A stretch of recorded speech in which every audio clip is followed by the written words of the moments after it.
Chase Thomas podcast. My nephew needs me to record. See, I already hate it. I hate it. All right, hello, and welcome back to another episode of the Chase Thomas Podcast, where I'm still the aforementioned Chase Thomas, coming to you live from Knoxville, Tennessee, Everything School HQ, where it is outside my window right now, snowing quite heavily. The inches keep piling up here in a little snowmageddon here in Knoxville, Tennessee. The most since I moved here in 2020, and I think it's going to be a little bit more than what kept me snowed in and not able to drive home for the holidays that Christmas 3 years ago. But man, it's we got power. We're warm for right now, but you know, everything's School HQ. It's never a dull moment in America's college sports town. Also here down there in Dacula, Georgia, my good friend and fellow University of North Georgia alumni, Matt Green. Matt, good evening, sir. Or wow, it's not an evening. We're not taping this on an evening. Good morning, sir. How are you doing? Good morning, sir. Yeah, I'm doing well. I the rescheduling it worked well for me on my end because like I told you, 2 of my 3 NFL teams were playing last night. I'm a casual when it comes to NFL fandom, so people might roast me. Do what you will. The Eagles are a distant third because they're drafting the last couple of years, but because of Matthew Stafford. I've rooted for the Lions for so long. I feel like when he went to the Rams, like LeBron fans, like I feel like my allegiance had to go with Stafford. But man, seeing the Lions play well this year, it's like I find myself rooting for them every week. So if Stafford had to lose last night, it had to be to Detroit. Got to be happy for the Lions fans getting the first playoff win in like 30-something years. They brought out the big guns: Barry Sanders, Eminem. Who else was there? There was someone else in that picture. Who was it? Calvin Johnson and Big Sean. That was it. Yeah. An all-time logo. But I'm also glad that they're on good terms. That kind of sucked that Calvin was just not on good terms with the Lions forever. It's just kind of weird that like the best player in franchise history, second best player in franchise history. Barry Sanders is the GOAT, man. Like, well, I guess the reason is they both ended up retiring young. So I guess I don't know. Is it a conversation? Like if you go back and look at Calvin, I don't know. I don't think it's a conversation. Honestly. Okay. Is Stafford third for Lions? Because probably at some point we got to look at these receivers putting up these numbers. Calvin setting the record with Stafford as the quarterback. Cooper Kupp going off. Did he break his record or almost broke the record with Stafford as the quarterback? Now Puka Nacua setting the rookie record for yards and catches with Stafford as the quarterback at some point. And Stafford was in his bag last night. Like, I'm glad they even shouted out Mahomes because he was doing Mahomes type stuff that like goes viral all the time. That the sidearm, no look, just all the little different arm slots. Like he's been doing that forever. And I feel like that's what makes him different than just your standard like pocket passer. He's always had a swag to his game. Like he just makes just some of the more ridiculous throws you'll see a quarterback make. But yeah, he was on, but unfortunately Lions were able to inch out and get the win. Well, hey, fun playoffs so far. Today's games I'm not sure will be all that fun, but next round should be a lot of fun. Then the Packers, just a huge blowout of the Cowboys, which we'll talk about on tonight's NFL Super Friends show. But Matt Green, this is a college football show. This is a pod divided here on this very program twice a week, all year long, with my good friend, Bell University of North Georgia alumni Matt Green, where we have some Bama stuff we have to talk about. We have some college football coaching changes, and then the theme on this episode is going to be the way too early top 25 poll by Mark Schlabach over there in ESPN this week, and kind of our thoughts on where the folks are going to place the 2024 best teams out of the gate here, because there will be some surprises and teams that aren't on that list who will make it in, and this, that, and the other. So we'll decipher that a little bit down the line. But Matt Green, first things first, since we last recorded, Alabama officially hired Kalen DeBoer. I predicted on the podcast that Kalen DeBoer would end up being the guy at Alabama. Doesn't end up being Dan Lanning, and we've gone back and forth on who would have been potentially the better hire there. I'd still lean Lanning is probably the safer choice, especially from a recruiting standpoint down there in Tuscaloosa, and obviously the footprint and more history in that area of the country. But we'll see this offensive side of the ball is set in terms of coaching staff. We're still figuring out some stuff on the defensive side, which I'm going to pick your brain about because it's changing by the minute, depending on who you're reading on both Georgia and Alabama side of things. But Matt Green, your gut instant reaction to Alabama pulling Washington's Kalen DeBoer away to Tuscaloosa. I don't think you can say anything bad about the hire of Kalen DeBoer. I mean, yeah, people love to talk about, the culture stuff and, oh, he's a Northwest guy. Can he recruit? It's like, as soon as he's got an Alabama A on his chest, he's going to recruit a hell of a lot better than he did with a Washington W on his chest. Like it's no disrespect to Washington. It's just that brand just hits different. And they're going to take a step back with Nick Saban or without Nick Saban because it's Nick Saban. He's the greatest of all time. Taking a step back could still mean winning a national championship once every 5 years instead of once every 3 or once every single recruiting class. Maybe one senior class goes through without winning a championship, but there's no saying that they can't still be a championship program. They're most likely not going to be as good as they were with Nick Saban, and there's no shade to throw at him with that. But I will shout out you for throwing the Kalen DeBoer out there. I think if I'm kind of with you, Dan Lanning, if he was taking over 2019 Alabama, 2018 Alabama, Nick Saban hung it up. And obviously Dan Lanning was at a different point in his career. But regardless, like a coach like Dan Lanning, I feel like would be a perfect guy to just keep it going, doing what they're doing. But let's be honest, Alabama is not just out talenting everyone they used to play like they once did. So, bringing in an offensive guy kind of at the right time that Alabama's still going to get elite talent, but maybe the sum does need to be greater, or the whole needs to be greater than the sum of the parts, because you don't just have greater talent than everyone you're going to play. Maybe Texas has years where they have a better roster and Georgia has a better roster. And maybe Auburn's got a year where their roster's equivalent. It's not just going to be about just how much talent you have. And that's why Nick Saban was ultimately the GOAT, not like hating on any of his X's and O's philosophies, but his way of accumulating talent and just the CEO of an entire organization is ultimately why Saban is just kind of second to none in college football. And he's still going to have an office there, apparently, over there in Tuscaloosa, which I don't know, might be weird, might not. I'm certain it wasn't a blindside situation for Kalen DeBoer and whoever was going to take on this job. And also, I mean, in the new era of the transfer portal, like, I think it's probably necessary to keep a lot of these guys, to keep a Caleb Downs happy, to keep, I mean, Isaiah Bond obviously enters the portal and now he's at Texas. And there was an Instagram post as to why Isaiah Bond may have made that move, because from a football standpoint, I don't think it's a better move, because you just watch 3 NFL wide receivers really, really thrive in DeBoer's system. So you would assume that a wide receiver currently on Alabama, you would want to stay for this kind of coach, and makes the jump. But look, A.D. Mitchell had a great year for Texas. That's the thing. And it can be a short-term decision. Like, it doesn't have to be where do I want to graduate. A 4-year decision that affects the next 40 years of my life, like people love to say. It's like, no, they have a tight quarterback, and I can come in and play. They have a couple openings at receiver, and I can come in, and I saw what their receivers did last year, and I can see how I'll be used. This will help me get to the league, and I only need one really good year to get to the NFL. Also, I think it's funny because the college football calendar is broken.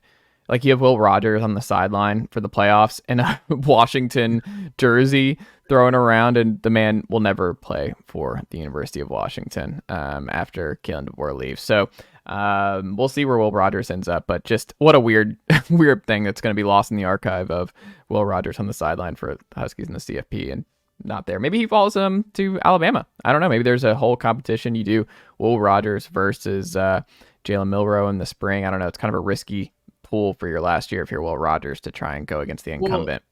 And then as soon as all the dust settles, then Jim Harbaugh is going to take an NFL job, and then Michigan is going to start the carousel all over again. And because that's the one thing that we're obviously going to get to.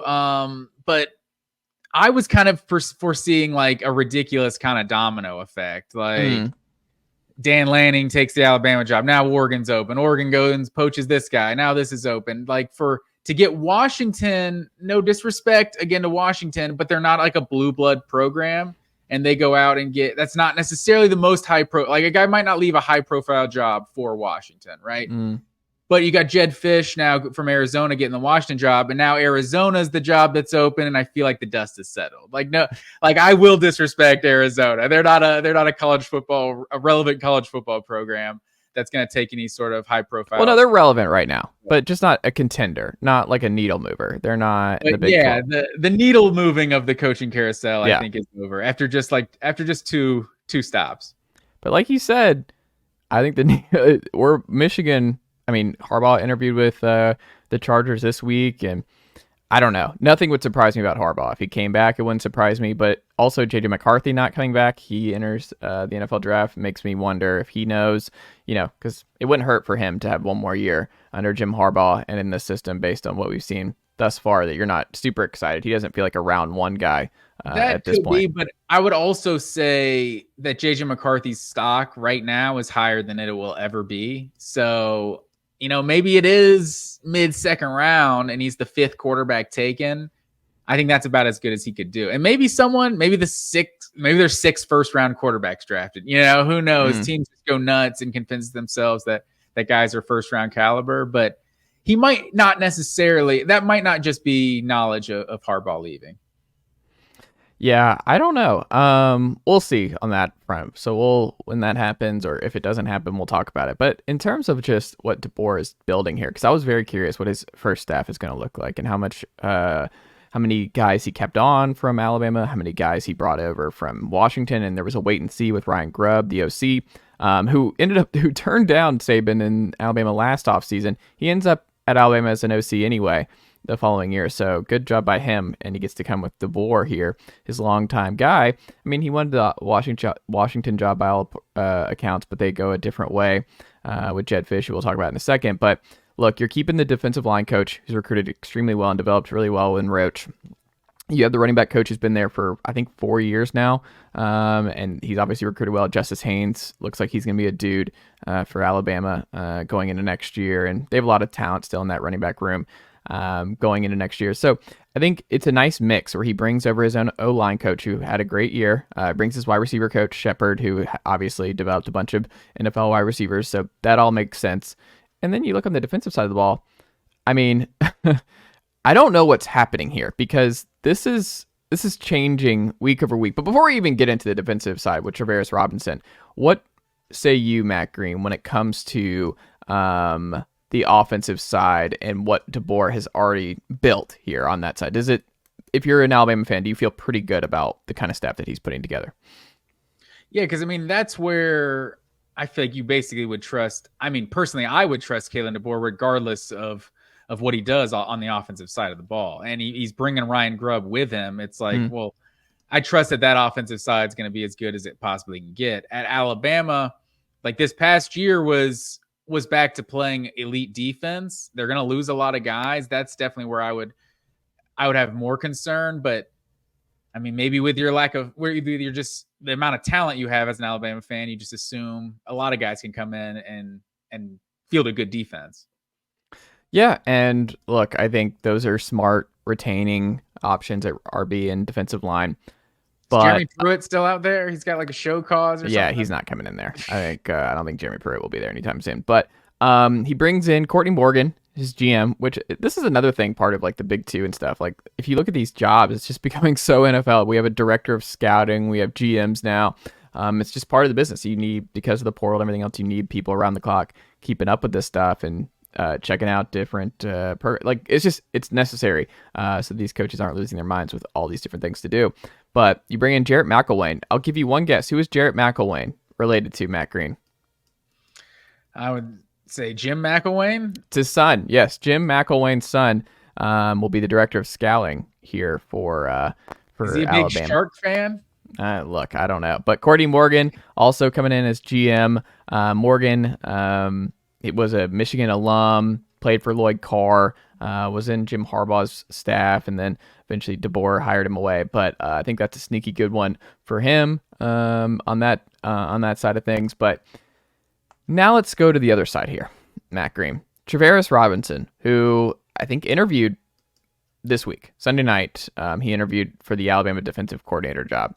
He was the co-defensive coordinator, but if you ask Lane Kiffin last year, he was the defensive coordinator last year for Alabama. It was kind of weird that he didn't wait around, because if you're Kalen DeBoer, it's also like he's an ace recruiter. Bama's defense was good, rising star in the industry. If it's not broke, don't fix it. Like, you need as many Southern ties and just ace recruiters on staff as you possibly can, because look, Kalen DeBoer, and Graham Coffey had a good thread about this, has not ever recruited from the high school ranks as his primary building block for his program. Like, we haven't seen that. Like Fresno, obviously you don't do that. Indiana, it's a lot of transfers because there's not a lot of high school talent in Indiana in that area. And then Washington was a bunch of transfers, and how he's built. And you look at those 2 classes he had at Washington, neither were elite. So this is a totally different way of roster building at Alabama, because you will continue. It doesn't matter with the portal. At Georgia, Tennessee, like, the portal is the finishing touch. Like, the portal is just clearing up some missing points on your roster. You're filling out stuff. You're not building that way. And I'm curious how Kalen DeBoer adjusts to that, because he's going to have to adjust to that. Like, he's going to have to build and have those relationships with high school coaches all across the Southeast. And it's just different. And doesn't mean you can't do it. It just means it's going to be different for DeBoer and kind of a different world in that regard. But Robinson, you were wondering, because this was my big question, was like, if he keeps then, and you have your Washington guys on offense, like, that's a really good staff. Like, that's a good balance if you're a Bama fan of the Kalen DeBoer era in Alabama. But then Kirby takes it, and Will Muschamp goes into a analyst role, and it's the biggest hire over the weekend, maybe even bigger than Kalen DeBoer to Alabama, because he's such a good recruiter. And Kirby, you already have this Death Star, and you bring in Travaris Robinson. It's like, like, how is anyone supposed to compete with Georgia on the recruiting trail with how many dudes they now have in there, especially with the USC defensive back coach who's also in the building as an ace recruiter? So what say you, Matt Green, when you're thinking about all this and everything that's happened with Robinson and UGA and Alabama? I think you nailed it for the most part. I think, like, coaching and recruiting, it's a zero-sum game. Like, obviously, if Georgia didn't add T-Rob to their staff, it's still a really good staff. But now that you have him, Alabama does not have him. And so that right there, like, you've seen this guy, he's been all over the place. He's been with Will Muschamp at Florida, at South Carolina, and at Auburn. So Will Muschamp obviously thinks highly of the guy. I feel like a guy who's been under Will Muschamp for years, and Muschamp's been under Kirby for years. It's like he's that same mentality, that great recruiter. At Georgia, I feel like it's really just a luxury of riches right now. The fact that you have a guy of a status like Will Muschamp that is willing to just basically do anything for the program. Like, you can pay this guy, he can be an on-field coach, he can not be. Now he's going to be more of an analyst role, and that could be because, like you were saying, one of his sons is at Vanderbilt now. But even when he was an analyst, you heard commits at times, guys that committed to Georgia, defensive backs, defensive players, talk about Will Muschamp as part of the reason they're committing, and he wasn't even an on-field coach at that point. So this guy, maybe all these years wandering the SEC, he had to really he has to prove himself back in good graces to the Georgia fans, but he's willing to do anything for Kirby Smart and this program, and I think that goes a long way. And his opinion of Travaris Robinson is obvious, because anywhere he's gone, he's brought T-Rob with him. What do you do? So, like, if you're a Georgia fan, Matt Green, like, Muschamp seems clear that he's transitioning out. Like, if you read the reporting on Dogs HQ with Rusty and company, and you read just through the tea leaves here, like, I don't know how they pivot. Like, if T-Rob, because Greg McElroy was predicting that he does flip back on his show this morning, that he flips back to Alabama, and it's just the sole DC and not the co-DC. Like, if that happens... Travaris Robinson? Mm-hmm. And if that happens and he flips back to Alabama as the sole DC there, instead of being the co-DC, which he'll be with Glenn Schumann at Georgia, where does Georgia go? Do they just not replace Will Muschamp? Did they just give Glenn Schumann just the full-time DC? Do you think they go some? Do you want them to hire someone else, or what do they do? Because it seems like you can't bring Will Muschamp back out of this analyst type transition. I guess it all depends on what the rationale is for Will Muschamp. But I mean, I think it could just be a matter of hiring a safeties coach, and that's all you have to do. But Will Muschamp, I think maybe he goes into an analyst role, but if it is just the kind of, oh, well, I want to see my kid play in school, then it's like maybe he's just doing that for like 4 years, and then he comes back to Georgia staff like after that, because it's a very unique situation of him being like one of the best friends with the head coach, and this is his alma mater. So I think Muschamp is probably just going to coach in whatever capacity he can, and Georgia needs him. But because I think because of a guy like Travaris Robinson's just reputation and everything, that's the only reason this guy's a co-DC.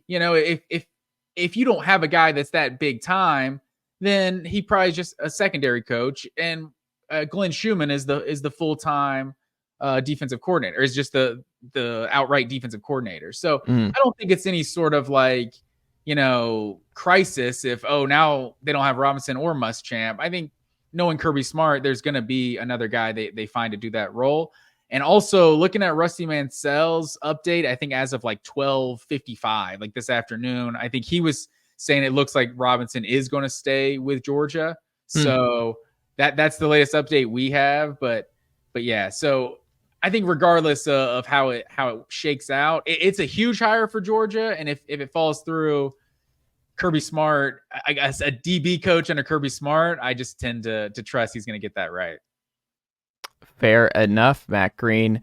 We'll see, but I think it's also just kind of fun. This kind of like, this is such a niche SEC like juggernaut battle, fighting over Robinson as your DC here down the stretch, as these two longtime powers and rivals are battling for the same dudes. And it's also different where I'm like, Georgia deserves credit for being like, how do we up this? How to like, because Kirby's going out of his way. He's like going, I'll just bring in the USC guy. I'll go after certain like Fran Brown. I'll like kind of go out of his immediate circle. Like he has his guys like Bobo, obviously, and Muschamp, who he goes way back with, but like Monken was a little bit different. And then he wasn't afraid to just go from Coley to Monken. He wasn't afraid to just shake things up. And he also knows better than probably anybody, and this is something Heupel has to continue to adjust on, is that like he understands that it's still a player's game. And this is still ultimately about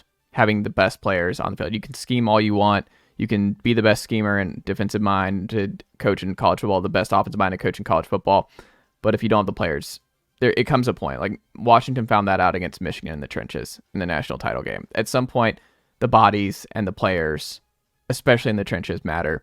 And I think Kirby, more than anybody in this sport right now, especially with Saban being out, I don't think there's any more tenacious recruiter and program evaluator than Kirby Smart in terms of being like, yeah, we're great, but this little thing's like, you don't need Travaris Robinson to still be the best team in college football, but it also just makes me feel better about us being there. Like it only helps. Like it might get us from 98 to 99%. Like, you know what I mean? Like he's just not afraid to do those little things that it's why they're the number one team in the sport.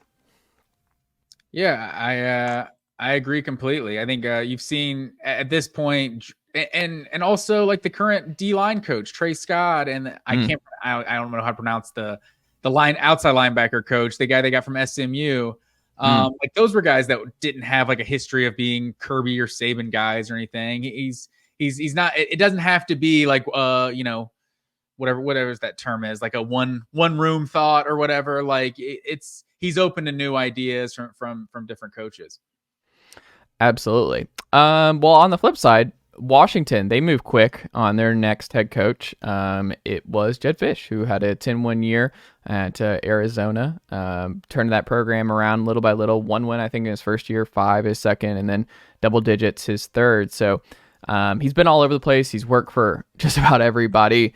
I think it's a solid hire for Washington. My gut reaction when this happened, when DeBoer left, was Matt Campbell, because the new AD has a lot of Iowa ties, and I thought Matt Campbell makes a lot of sense. I think he interviewed for it before Kalen DeBoer got it last time. But Jedd Fisch is solid. I think he's going to recruit probably better than DeBoer did at UW. But obviously, I think there will be a drop-off, and it's going to be a change. But we'll see how much of Arizona's guys he can bring with him, because Arizona has a lot of talent on that offense. And obviously, their quarterback was really electric this fall. So you wonder if he comes with them. And then you feel pretty good about Washington, at least in this transition moment. But your immediate reaction to Jedd Fisch making the jump to Washington? Yeah, I'm with you. It remains to be seen like how good this really is. Jedd Fisch is a guy who's just been all over. He's just jumps everywhere from year to year, 2 years here, 2 years there. He's the ultimate portal coach. Yeah, so we'll see. He's been in the NFL a lot too. Like, maybe this guy wants ultimately to be an NFL head coach. So like, who knows how long he's around for? But to see what Arizona was, like you said, the last couple of years, like they've become respectable. Like, so I feel like Jedd Fisch could be a good coach, but I think regardless, if Kalen DeBoer was back in 2024, this team was taking a step back. So with a new head coach, losing some guys in the portal, it might not be a great year one, but that might not be a fair reflection either. Like, just like you look at a TCU, Sonny Dykes a year ago, like they didn't have a coach leave and they saw a massive drop off. Like, I think it was kind of in the cards for them. So year 2024 won't be the best judge of Jedd Fisch, even if he has taken over a program that just played for a national title. Absolutely. I also just don't think he's there. Like, what, you don't think he's there 3 years from now, right? I don't think he is there for 3 years. But I mean, he's got to do a good job at the same time. So I mean, if he's got Washington in a position that an NFL team wants him, then that's probably a good thing for the Huskies. Yeah, I think he's in where Sark was at Washington, where you're like, I never thought Steve Sarkisian was going to be the Washington head football coach for 10 years. But he got him solid. He recruited really well. Was he at Washington before USC? USC poached him? I don't know if he was at Washington before he got the job. I'm trying to put that time. He's only 49. I'm trying to think. He was not at Washington. No, he was at USC, Oakland Raiders, QB coach in 2004, and then was the QB coach at USC from 2001 to 2003. No, so he was at Washington head coach before USC poached him to be the yes. I thought you were saying, was he at USC? Yeah. No, yeah, I remember he was under that great run with Kiffin and company, with Pete Carroll. Yeah. Norm Chow and different guys, yeah. Absolutely. Final thing here before we jump into our way too early top 25 college football poll reactions. Matt Green, Georgia Tech had a sneaky good hire as new DC. I want to touch on this real quick, but Tyler Santucci, who was the DC at Duke, he called plays for Mike Elko's stout Duke Blue Devils defense. He was a nominee for the Broyles Award.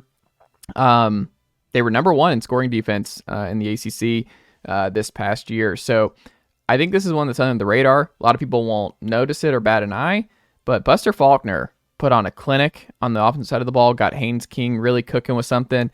Brent Key quietly built a great staff here now at Georgia Tech. And I think this is a sneaky big hire because he's going to come in. He's already proven he can win and in terms of Santucci at what he did at Duke. Good pedigree, following Elko around. That's a really good duo with Faulkner and Santucci and what Brent Key is doing here. So I'm not saying the Jackets are going to win the league next year, but I'm also saying like Brent Key has checked a lot of boxes, and I think he has built a really, really quietly robust staff around him, which he needed to do as kind of like a CEO coach, as a offensive line guy. Yeah, I respect that for sure. And I thought what he did as the interim guy, he kind of proved that, he was better than Jeff Collins. But what remains to be seen. I think Buster Faulkner was definitely a good hire. I still don't know what the ceiling is for Georgia Tech. So like, I think he could be doing a really good job. Do they finish top 25? Like, I don't know. If Tech's winning 7-8 games, you're doing a hell of a job. No, I don't agree. I don't disagree. I also think I'm excited for our preview for the ACC because I think Tech. I'm not going to say Tech's winning double-digit games next year. Oh, but I think Tech's an 8-9 win looking team next year, and they could flirt with better. I think they're the year 2 bump with Haynes King in this system. On the ACC, do you have knowledge of their schedule? I don't have their schedule in front of me. Let me pull it up. But I think this might be the most competitive Tech Georgia game we've had in I mean, obviously, was it 2 years ago? There's been a couple of competitive ones, yeah. Yeah. But I think this one will be pretty interesting. So they have to go to Notre Dame. That's going to be tough. You get Georgia State at home.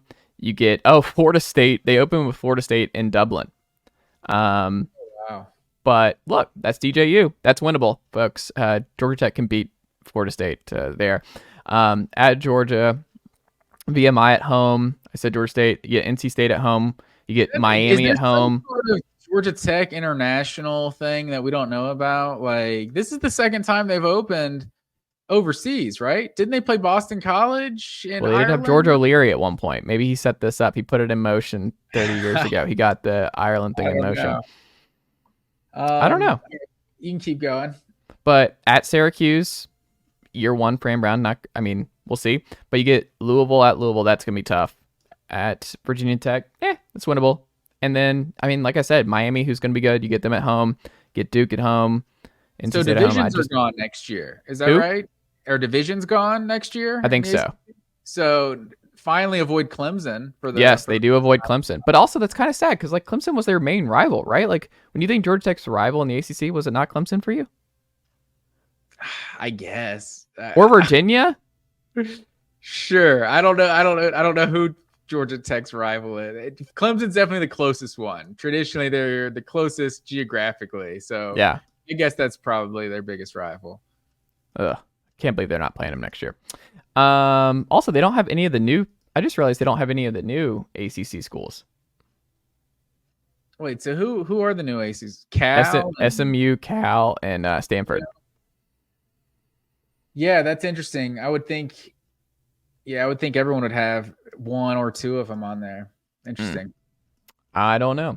Well, Matt Green, the theme of the show here, we got the way too early college football top 25 poll from Mark Schleybaugh over there on ESPN.com. My question to you, when you look at this early top 25, we have a lot of time to think about where things are going, but the gut reaction to what this says to you, to Georgia at number 1, Bama at number 2, Oregon at 3, Bama at 4, Oregon at 3, Texas at 2.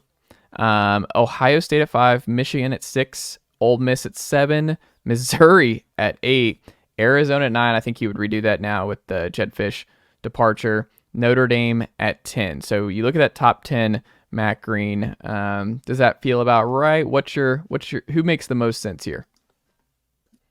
Arizona at 9 is wild. Just seeing that right off the bat. But I think a lot of it makes sense. With what Michigan lost, I saw somebody just highlighting, all their starters, and they had to at least be like 18 of their 22 starters are gone. I don't know that number off the top of my head, but it was a lot. And Donovan Edwards is back. I just saw that announcement today. But so seeing Ohio State, Michigan right there at 5 and 6, like Ohio State's obviously going to be pretty loaded next year, but they are every year. So if Will Howard can be an incremental improvement from Kyle McCord, that might be all Ohio State needs to actually win the Big Ten and potentially, win the national championship. But, I think the usual suspects are there. Oregon, they're obviously replacing the quarterback, but, they have a pretty loaded roster. I feel like they should be one of the best teams in college football.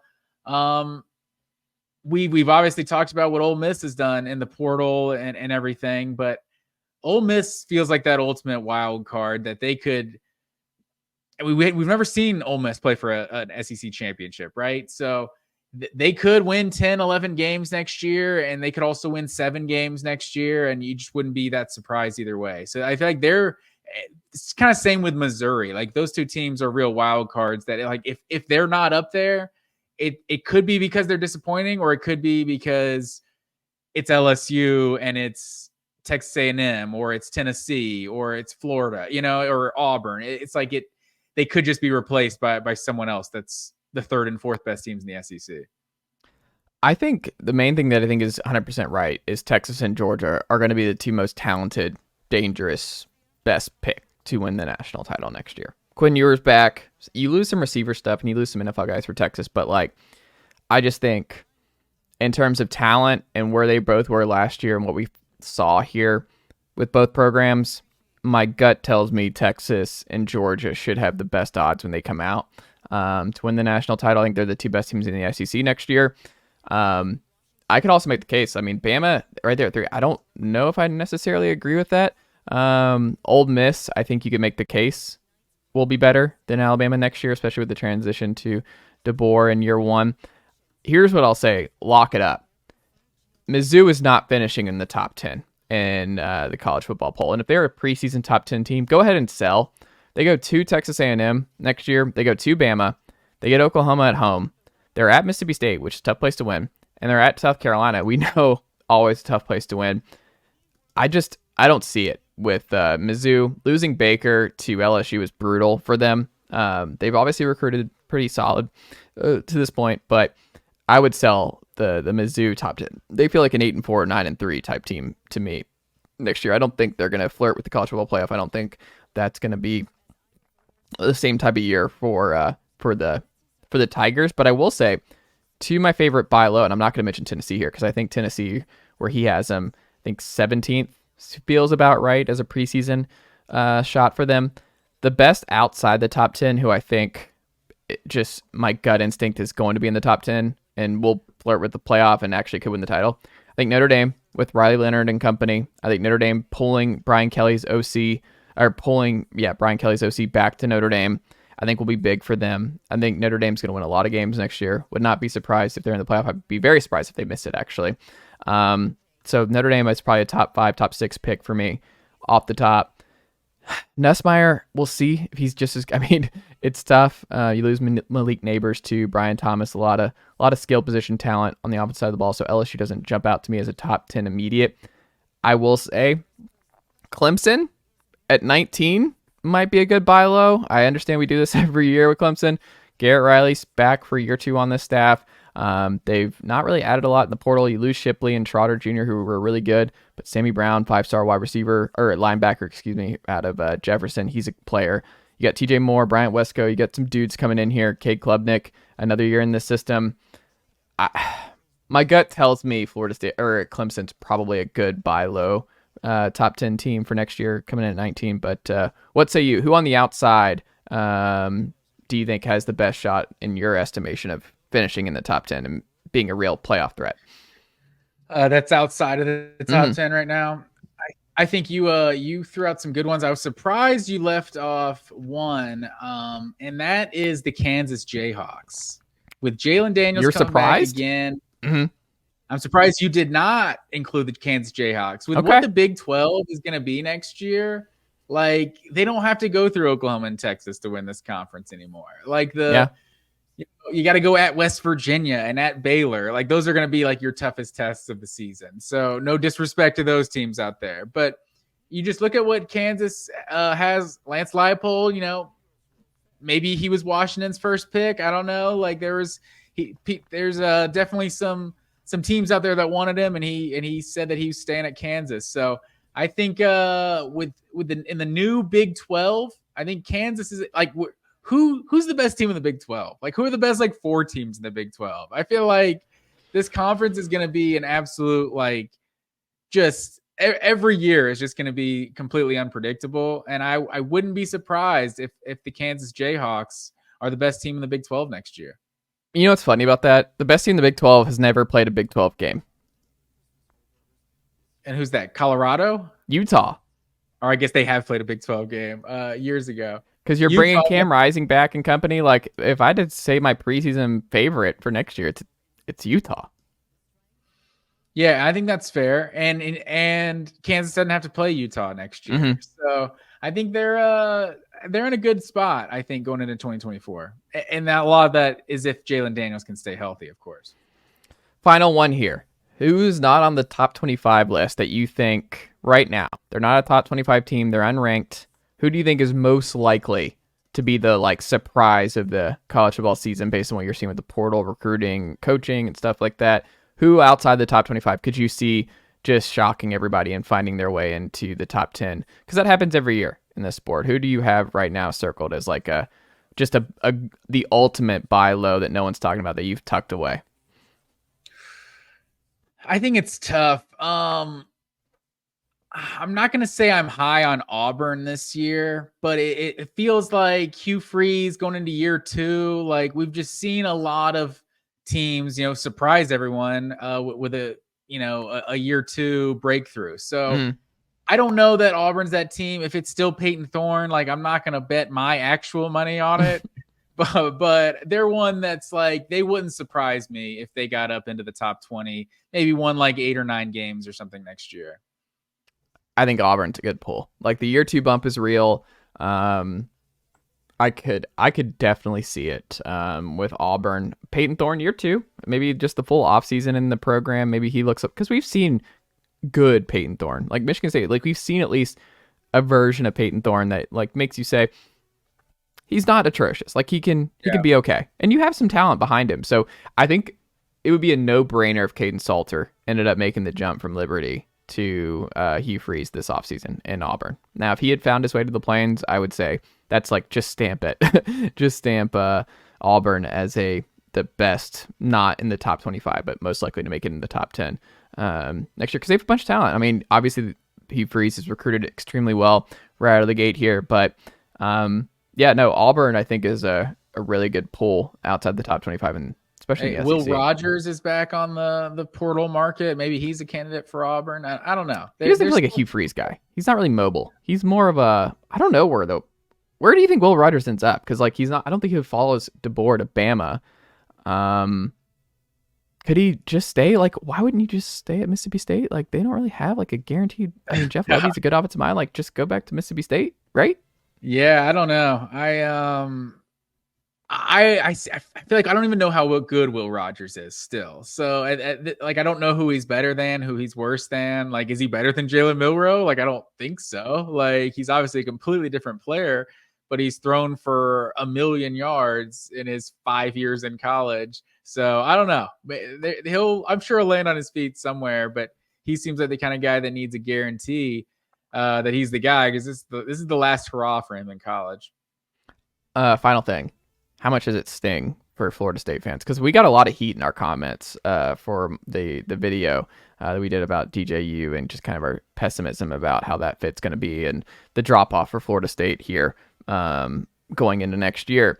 But they pivot because Cam Ward was going to the NFL, and then not so fast, my friend. Cam Ward pops into Miami, their rival here, at the end of this thing, and now Miami, I mean, they're spicy, and Cam Ward's going to be good at Miami. It's going to be fun, and Miami's obviously got a lot of talent. Chris Ball's recruited really well. I don't know. That stings a little bit. I feel like the no good offseason for Florida State continues, because Cam Ward, I think, would have been a much more exciting and better gamble for Florida State to be elite once again next year versus what DJU's ceiling is. So I don't know. Just that's kind of a sneaky one where Cam Ward winds up at Miami after all, and DJU at Florida State. Yeah, I'm with you. Like you were talking about, like that Georgia Tech win or game week 1. It's like that's not going to be a guaranteed win for this Florida State team. So I don't know. They could win double-digit games again next year, and I wouldn't be shocked because the ACC just isn't that strong. But I wouldn't be shocked if we saw an 8 or 9 win season a year from now. Maybe Florida looks a little better, but that game is at home. But yeah, and now to see Cam Ward, who we thought was going to the NFL, now wind up at Miami, that definitely makes Miami just like you said, just a little bit sexier when you look at those preseason odds. Like they might could make something happen, but it remains to be seen if Cam Ward, like how good is Cam Ward? Like he's put up some stats at times, and Washington State's offense look terrible at times. So I don't know. I think Miami seems like the most one of those, like if there was a team that was a quarterback away type of thing, like they're recruiting well, they're building up. So Cam Ward should be able to make a difference, but I still don't think I'm like buying Miami as like the ACC favorite or anything. No. But I think they're up there. I think the ACC is going to be fun next year. I think it's going to be very close at the top. I think you're looking at a lot of 9-8 win teams who could all maybe break through, but like Louisville, North Carolina, Miami, NC State, maybe even Virginia Tech, depending on some stuff. They were coming on late. They're a bowl team. They're Brent Pryce quietly getting that back on the track. Georgia Tech, we talked about. Who am I missing here? Who's going to be jumbled? Clemson, going to be jumbled at the top, and no divisions. I think the top of the ACC is going to be very convoluted, and there's not going to be much separation between like the top 5. This is my gut instinct going into next year. Hey, don't count out those Tar Heels or SMU. By the way, SMU could win the ACC next year. They're good. I was joking, by the way. I'm officially off the Tar Heels bandwagon. But we like the Jeff Collins hire as DC. I think it's solid. Sure, but after not doing anything with Sam Howell or Drake May, I'm not any higher than I used to be on North Carolina. Well, that's all we've got here on this snow day edition of A Pod Divided, your favorite college football show twice a week here on the program. Matt Green, thank you as always, my friend. Another one later this week, so we'll figure out what our theme is going to be each episode during the offseason. We'll have a theme and all that good stuff as we keep pumping out college football content each and every week on this very program. But Matt, stay safe out there. Thank you as always, and I'll talk to you very soon. Yes, sir.